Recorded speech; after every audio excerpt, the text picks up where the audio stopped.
de suministro de comercio la decisión de imponer aranceles a las importaciones de acero y aluminio provenientes de Canadá, de México y de la Unión Europea a partir de mañana, 1 de junio, bajo el criterio de seguridad nacional. Hablaremos esta noche de esto. Iniciamos con el reporte que desde Washington nos envía Yone Molinares. Gracias, Yone. Adelante.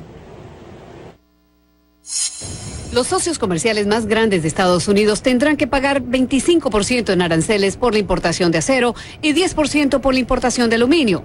La medida fue anunciada desde marzo, pero la Casa Blanca había concedido una pausa a México, Canadá y la Unión Europea. Esa pausa termina este 1 de junio y ya no habrá más exenciones. Los países señalados tendrán que pagar el gravamen. Estados Unidos se respalda en una ley de 1962 que le otorga al presidente un amplio poder para aumentar o reducir aranceles en bienes que el gobierno considere críticos para la seguridad nacional. El secretario de Comercio de Estados Unidos, Wilbur Ross, explicó que no hay un país en particular que represente un riesgo para la seguridad y la defensa nacional, pero que nuestra visión es que sin una economía fuerte no se puede tener una seguridad nacional fuerte. Lo que para los críticos y aliados del presidente es una mala movida. En el caso de México y Canadá, las negociaciones no han avanzado como se esperaba, mientras la Unión Europea exige que Estados Unidos apruebe una exención incondicional a las tarifas antes de avanzar con otras discusiones comerciales. Los otros países que tenían una exención, Argentina, Australia y Brasil, estarán libres de la imposición de aranceles, pero tendrán cuotas para limitar la importación de acero y aluminio a Estados Unidos. La respuesta a los países afectados no se hizo esperar y anunciaron medidas recíprocas. Por ejemplo, México impondría aranceles en productos como lámparas, queso, carne de cerdo, entre otros. La Unión Europea ya había amenazado con imponer un 25% en aranceles a productos estadounidenses, como motocicletas, pantalones jean, cigarrillos y mantequilla de maní. Muchos se preguntan cuál será el efecto para el bolsillo de los estadounidenses. Desde París, en medio de negociaciones con la Unión Europea, el secretario de Comercio desestimó que los aranceles tengan un efecto negativo. El cielo no se ha caído en Estados Unidos desde que pusimos los aranceles. Simplemente no ha caído porque la proporcionalidad que estoy describiendo es muy pequeña. El total de las tarifas arancelarias al acero y al aluminio es una fracción del 1% del Producto Interno Bruto. Entonces, ¿cuánto impacto puede tener esto? Es tonto. El anuncio fue una buena noticia para las acciones de aluminio y acero porque esas compañías se benefician de multas y la competencia extranjera. Sin embargo, en la bolsa de valores, la sensación no fue tan buena. El gobierno también está considerando aranceles a productos chinos y explorando la posibilidad de hacer lo mismo con la importación de automóviles, lo que puede acrecentar los temores de que se consolide una guerra comercial. Yone Molinares, CNN, Washington.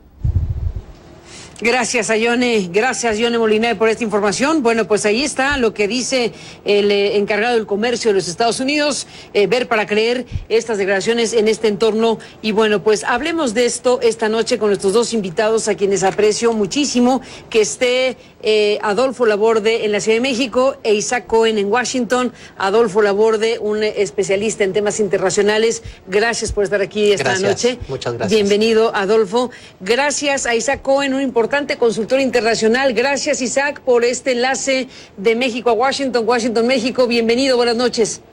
Un placer para mí, Carmen, como siempre. Adolfo, buenas noches. Buenas noches. Muchas gracias a los dos. ¿Qué lectura le das, Isaac, a todo esto? Bueno, en primer lugar, hay varias cosas que se pueden señalar. La primera es que los aranceles son impuestos. Y los impuestos los terminamos pagando los consumidores. O sea, las empresas que importan esos productos básicos para la industria, como el aluminio y el acero, lo que hacen es trasladan el costo de ese impuesto al precio de los productos que hacen, y esos productos los tenemos que pagar nosotros, los consumidores. Entonces, ahí tenemos un primer aspecto que, a mi manera de ver, el secretario de Comercio está subestimando, porque él habla de que es menos de 1% de la economía nacional. Pero te voy a dar dos ejemplos.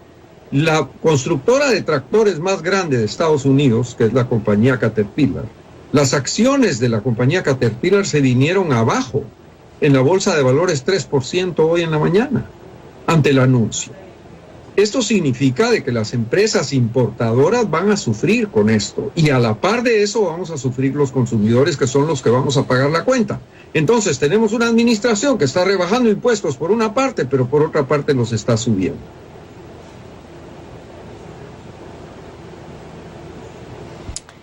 Adolfo Laborde, ¿cómo lees las cosas?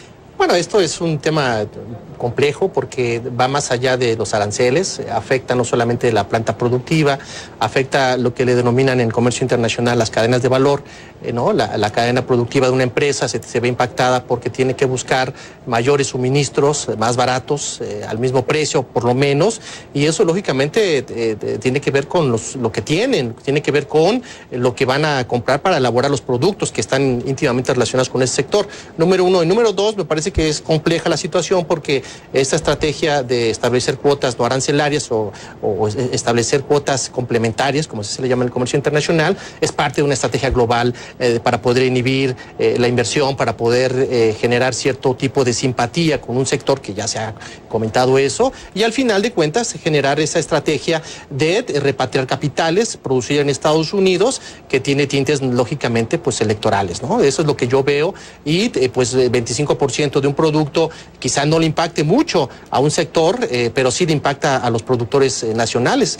Hace un rato platicábamos de un gran proyecto que se desarrolló en Monclova, en AMSA, en Altos Hornos, que se le llamó el proyecto Fénix, en donde se le incentivó mucho dinero, se le metió mucho dinero para instalar capacidad, aumentar capacidad instalada con la estrategia de vender a Estados Unidos. Entonces, ¿qué va a pasar con esta empresa, con los trabajadores? Entonces, sí hay un impacto directo en la cadena de valor de las compañías y por supuesto... ¿Qué va a pasar? ¿Que le venda a México? Que le venda a México o que busque otros mercados cautivos. Pero bueno, cuando hay empresas que están concentradas en sus proyectos de exportación a un solo mercado, pues a veces la diversificación no es tan sencilla.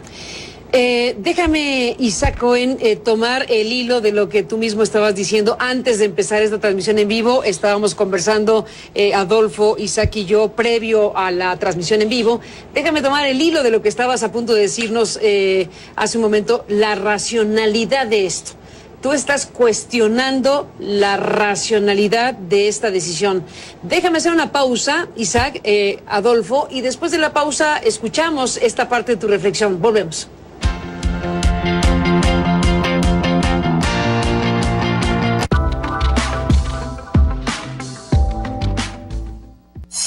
Let me be clear. Seré claro, estos aranceles son totalmente inadmisibles. Los estadounidenses siguen siendo nuestros socios, nuestros aliados y nuestros amigos. No se trata del pueblo estadounidense. Tenemos que creer que en algún momento imperará el sentido común.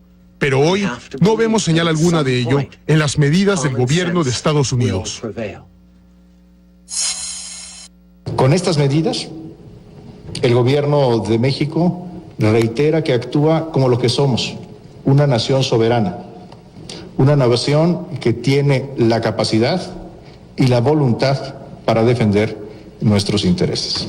La posición de México en materia comercial o en materia migratoria, de seguridad o en cualquier otro ámbito de cooperación con los Estados Unidos no habrá de variar, ni por la retórica ofensiva, ni tampoco por medidas unilaterales e injustificadas de esta naturaleza.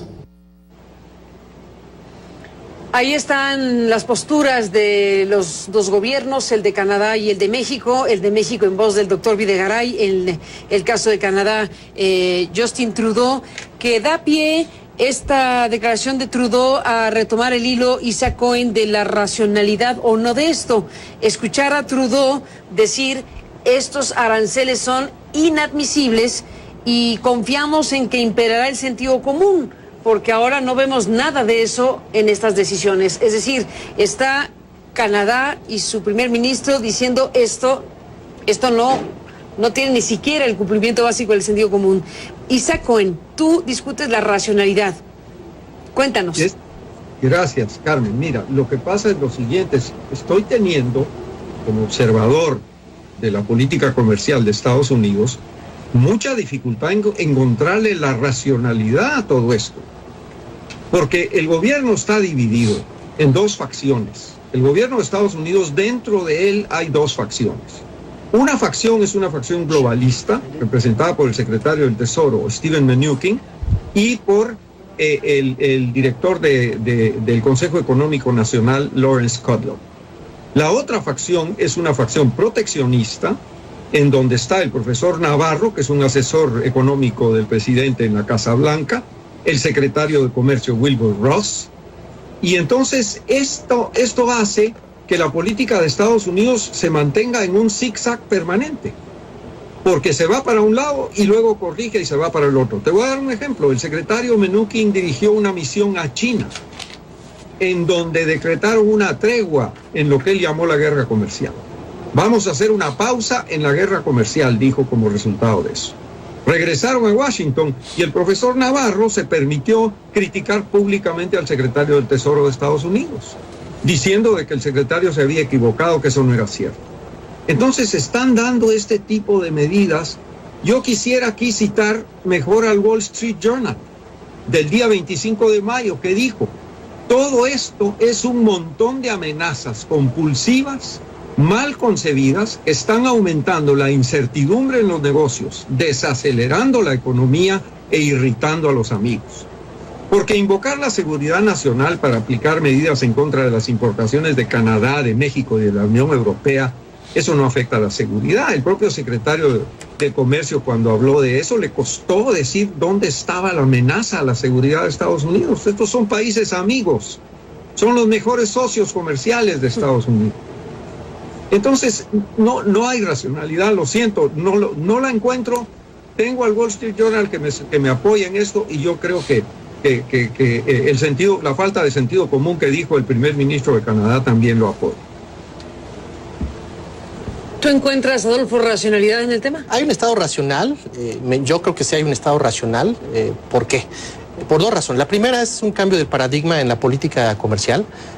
Estamos pasando de una transformación, de un cambio de paradigma de cómo se ven las relaciones económicas internacionales, de una economía abierta que funcionó por muchos años a través de los organismos internacionales, la estructura financiera y económica internacional heredada de la Segunda Guerra Mundial, y así ha funcionado. Ahí tenemos el Banco Mundial, el Fondo Monetario, el GATT, la OMC, la UNTAC, un montón de instituciones que sirven, que han blindado a este mundo del libre comercio. ¿Qué es lo que está planteando el señor Trump en el fondo? Es un cambio de paradigma de política económica o de teoría económica, pasando de una teoría abierta, ¿no?, donde ahí tienen un montón de déficit, ahí está el problema, el déficit comercial que tiene con un montón de países, a una de corte mercantilista o neomercantilista. ¿Qué dice la teoría neomercantilista? La teoría neomercantilista dice: es bueno el comercio exterior siempre y cuando haya superávit comercial, como le pasa a los chinos. Los chinos son campeones en el comercio internacional porque manejan superávit comercial con todos. Entonces, lo que están planteándose estos operadores o el profesor Navarro, en el fondo, es un cambio de esa política. Es decir, de ser un país abierto, tenemos que revertir las tendencias de los déficits comerciales que tanto que es enorme y que tanto les ha gustado, ¿no?, meter ahora como argumento de campaña. Bueno, de campaña y de sustento para decisiones de este y otro tipo, la propia renegociación del TLC. Efectivamente. Que bueno, está ahí a la mesa ese zigzag del que habla Isaac Cohen. Bueno, nos lleva al punto de que tienes a un gobierno que jala para los dos lados, al final de cuentas. Bueno, es un cambio muy complicado, porque no es tan sencillo transformar todo ese proceso de las integraciones sectoriales que ya existen a través de la famosa exportación de capitales, ¿no?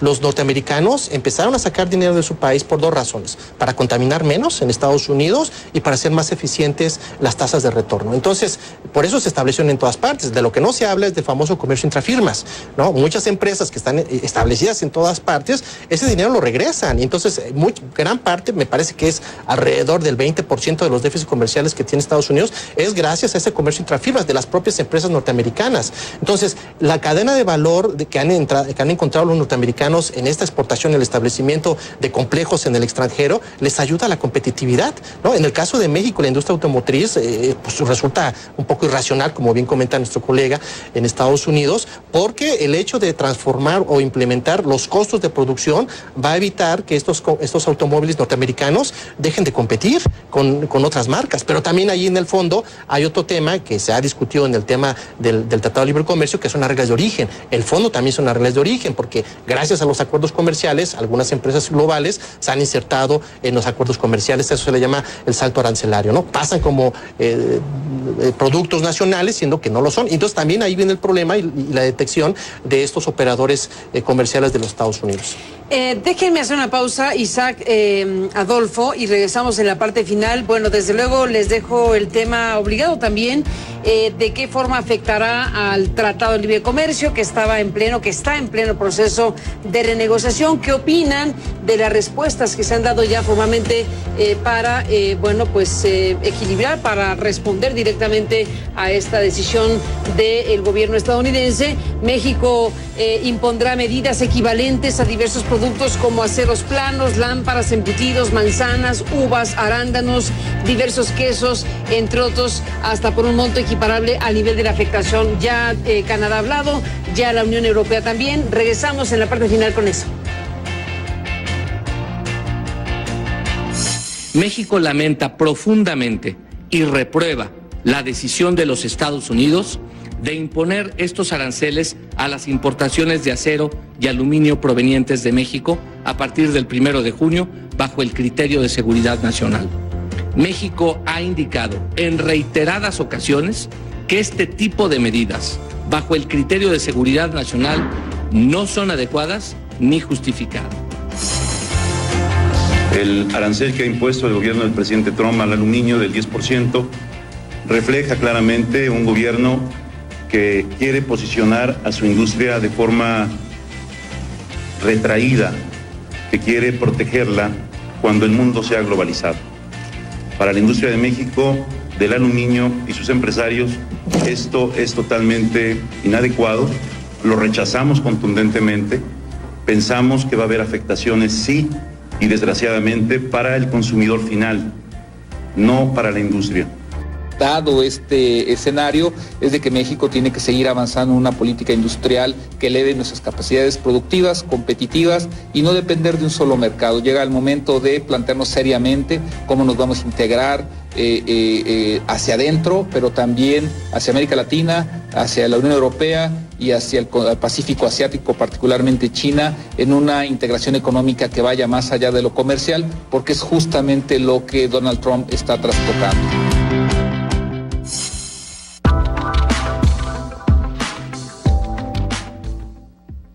Pediría un capuchino frío.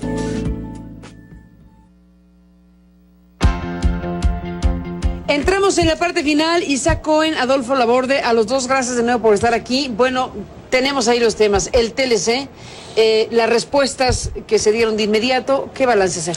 Bueno, el TLC sabemos que ha pasado por una época muy complicada. ¿Pero esto que lo hace? No, esto lo va a salpicar, por supuesto, ¿no? ¿Salpicar? Salpicar en el sentido de que no va a haber una estrategia para poder seguir adelante, ¿no? Ahora, ya se comentó. Trudeau dice, somos amigos de Estados Unidos, no habló del TLC. No. El gobierno mexicano dijo arándanos, manzanas, no habló del TLC. No, pero... ¿Tratan de ponerlo por separado? ¿Se puede? No, es parte de lo mismo. Este tipo precisamente los acuerdos de libre comercio son para evitar este tipo de fricciones comerciales. Para eso están los paneles de solución de controversias. No se ha hablado de eso, no se ha hablado tampoco de los organismos que pueden lidiar estas discrepancias, ¿no? Entonces, si no hay un TLC que garantice esto, entonces ¿para qué sirve un TLC? ¿Sí me explico? Entonces el TLC sale salpicado porque está demostrado que no está funcionando en estos momentos como un motor garante de la relación comercial entre los tres países.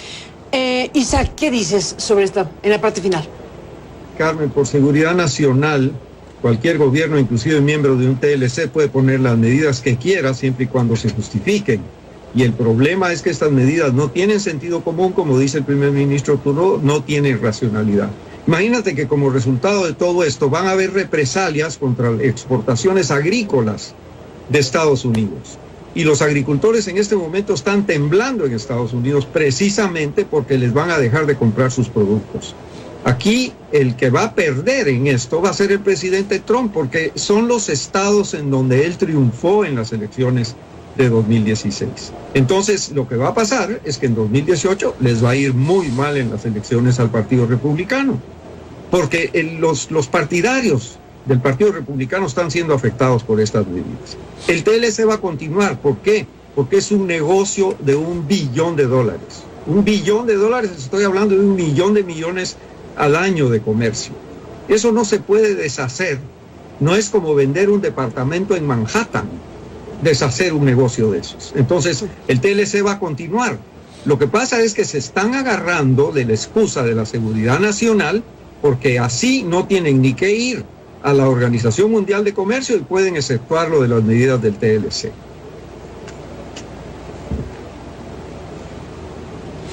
Bueno, entramos ya en la parte final para cerrar. Adolfo, ¿qué viene según tu punto de vista?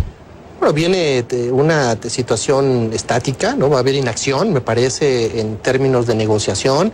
Se podrán defender a través de estos mecanismos compensatorios de las cuotas complementarias en el caso de que se siga pensando en otros rubros, o bien puede entrar otro elemento en disputa, ¿no? Que serían los aranceles que van más allá de lo que es el libre comercio, que serían los fitosanitarios, las barreras fitosanitarias, donde pues ellos podrían atacar cierto tipo de agredir más, o bien cuotas complementarias desastrosas, ¿no? Como en algún momento se hizo de 1.500% para realmente inhibir el comercio exterior. Y eso pues no abona, repito, al espíritu del libre comercio, a esta vecindad, a esta relación que lleva más de 22, 23 años en términos económicos, y va a repercutir, por supuesto, la inversión, va a repercutir las cadenas productivas y, por supuesto, la integración sectorial que ya existe entre los tres países. Isaac, ¿qué viene para ti? ¿Cuáles son tus escenarios? Bueno, yo, si fuera optimista, diría que los globalistas dentro de la administración van a tener finalmente la iniciativa, porque han perdido la iniciativa en este momento. Pero yo diría que el secretario Mnuchin y el Lawrence Kudlow desde la Casa Blanca van a poder recuperar la iniciativa, porque esto a lo que va a conducir es a reacciones negativas muy, muy, muy serias. Entonces eso le va a dar ventajas a los globalistas. Pues ahí está este panorama que dejan ustedes, Isaac Cohen, Adolfo Laborde, con varias cuestiones que tendrán que irse presentando. Las primeras respuestas que estamos viendo son estas que buscan una equivalencia. Pero bueno, todo esto está en curso y en movimiento. Seguiremos hablando, si me lo permiten. A los dos, gracias, Adolfo, Isaac. Seguiremos hablando. Buenas noches y hasta la próxima. Buenas noches, mil gracias. Buenas noches a ustedes y buenas noches a usted que nos permitió acompañarle. Pues obviamente seguiremos en el tema. Hasta la próxima.